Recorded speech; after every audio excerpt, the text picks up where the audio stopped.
Sekarang kita masuk ke materi 36 yaitu function return value ya. Jadi di sini ada function return value. Secara default function itu tidak menghasilkan value apapun ya.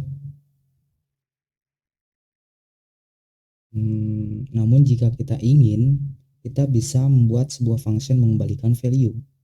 Agar function bisa menghasilkan value, kita bisa menggunakan kata kunci return ya di dalam blok kode function dengan diikuti dengan data yang ingin kita hasilkan. Oke ya. Function hanya bisa mengembalikan satu data. Jika kita ingin mengembalikan beberapa data, kita bisa menggunakan array sebagai return value-nya. Oke, jadi kita coba lihat dulu di sini untuk contoh kode dari function return value.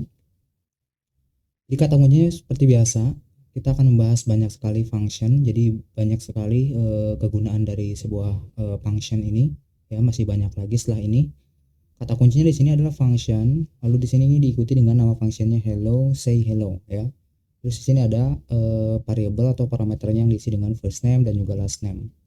Nah, di sini kita tidak langsung menggunakan document.writeLine ya untuk mengembalikan suatu value-nya. Tapi di sini kita buat dulu variabelnya lalu di return variable dari isian say ini. Ya, jadi variabel isi say ini isinya adalah ini ya. Hello, first name, last name yang ngambil dari suatu parameter yang akan kita input dengan memanggil function return value-nya. Oke, kita coba ya teman-teman semua. Kita coba. Berarti di sini kita buat new file lagi dengan nama function return value.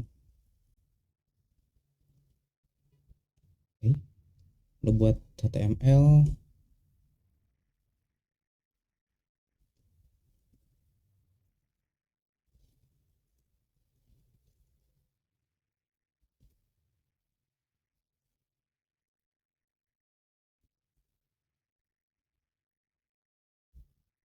Di sini kita buat function ini.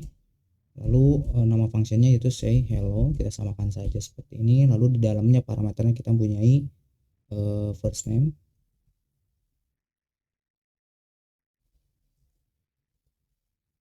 dan juga last name. Oke.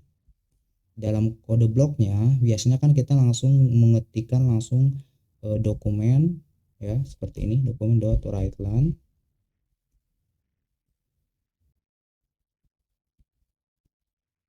Ikuti dengan misalkan hello parameternya di sini misalkan first name.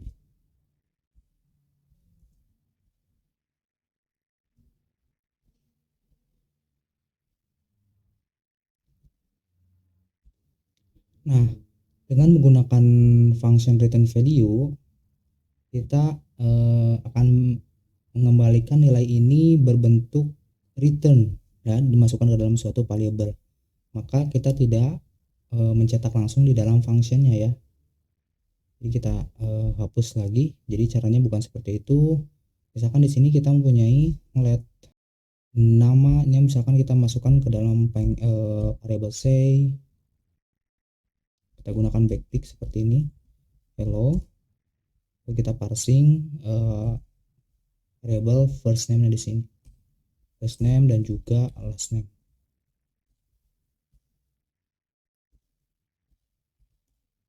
Lalu kata kuncinya kita gunakan return seperti ini, variable say-nya. Nah, kalau misalkan kita coba running, ini tidak akan terjadi apa-apa ya teman-teman semua. Kita coba running.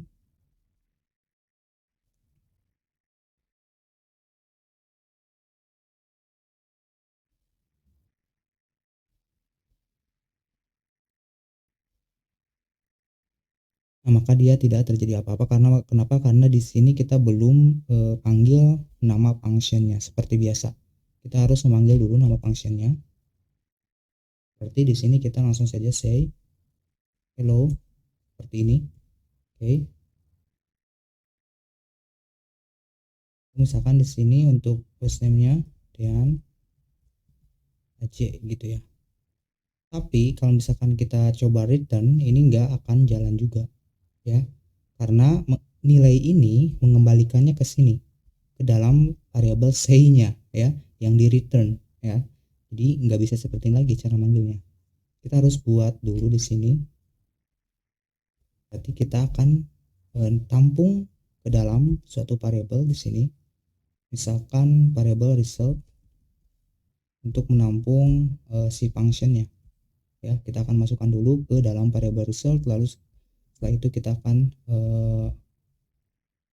cetak di sini ya variabel resultnya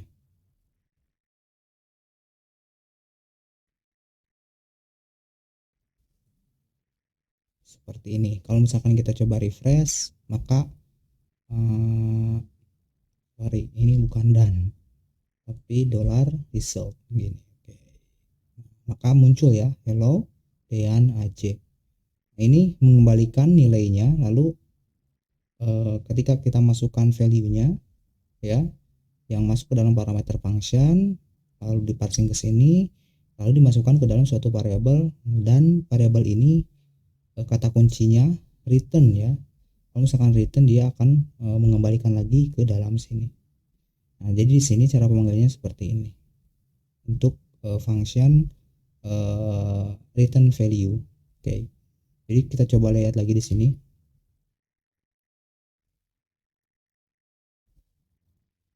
Bisa juga ketika kita menggunakan return value, kita bisa memasukkan misalkan di sini pengkondisian lebih dari satu untuk kata kunci returnnya di dalam suatu function return value. Kita boleh juga ya, misalkan kita memanggil kata kunci returnnya itu lebih dari satu. Di sini kan ada 1, 2, 3, 4, 5 ya. Tapi dengan syarat satu kata kunci return di dalam satu blok kode juga. Ini kan dimasukkan kode if ya. Kode if dia mempunyai blok, lalu dimasukkan returnnya. Di sini juga ada kode else if ya, dia mempunyai blok juga, lalu ada return dan seterusnya. Oke, kita akan coba misalkan di sini kita akan buat lagi function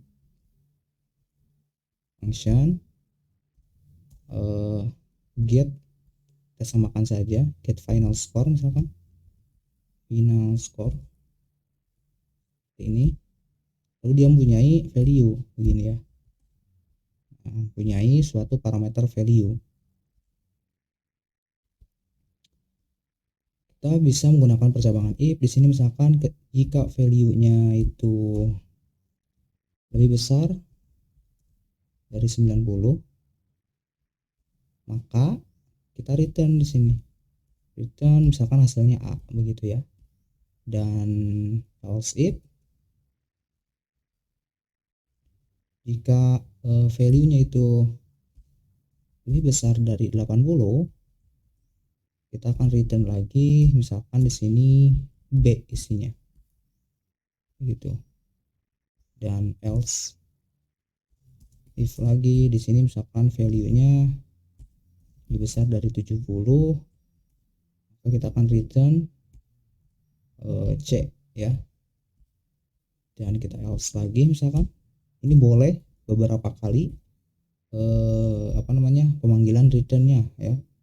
Value lebih dari 60 akan kita return D gitu ya.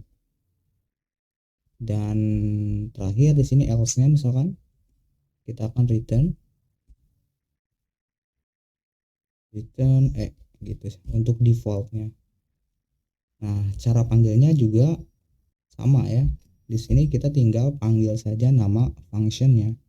Ya, kita di sini let ya, misalkan let get begitulah, kita buat saja variabel get.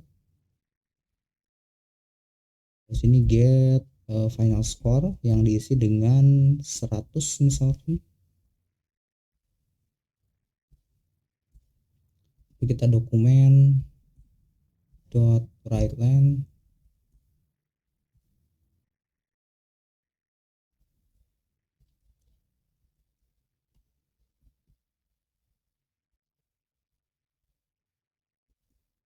kita ambil getnya ya. Kalau misalkan kita coba refresh, maka hasilnya A ya, karena dia 100 itu lebih besar daripada 90. Tapi kalau misalkan saya ketik di sini misalkan 85, maka keluarnya B ya.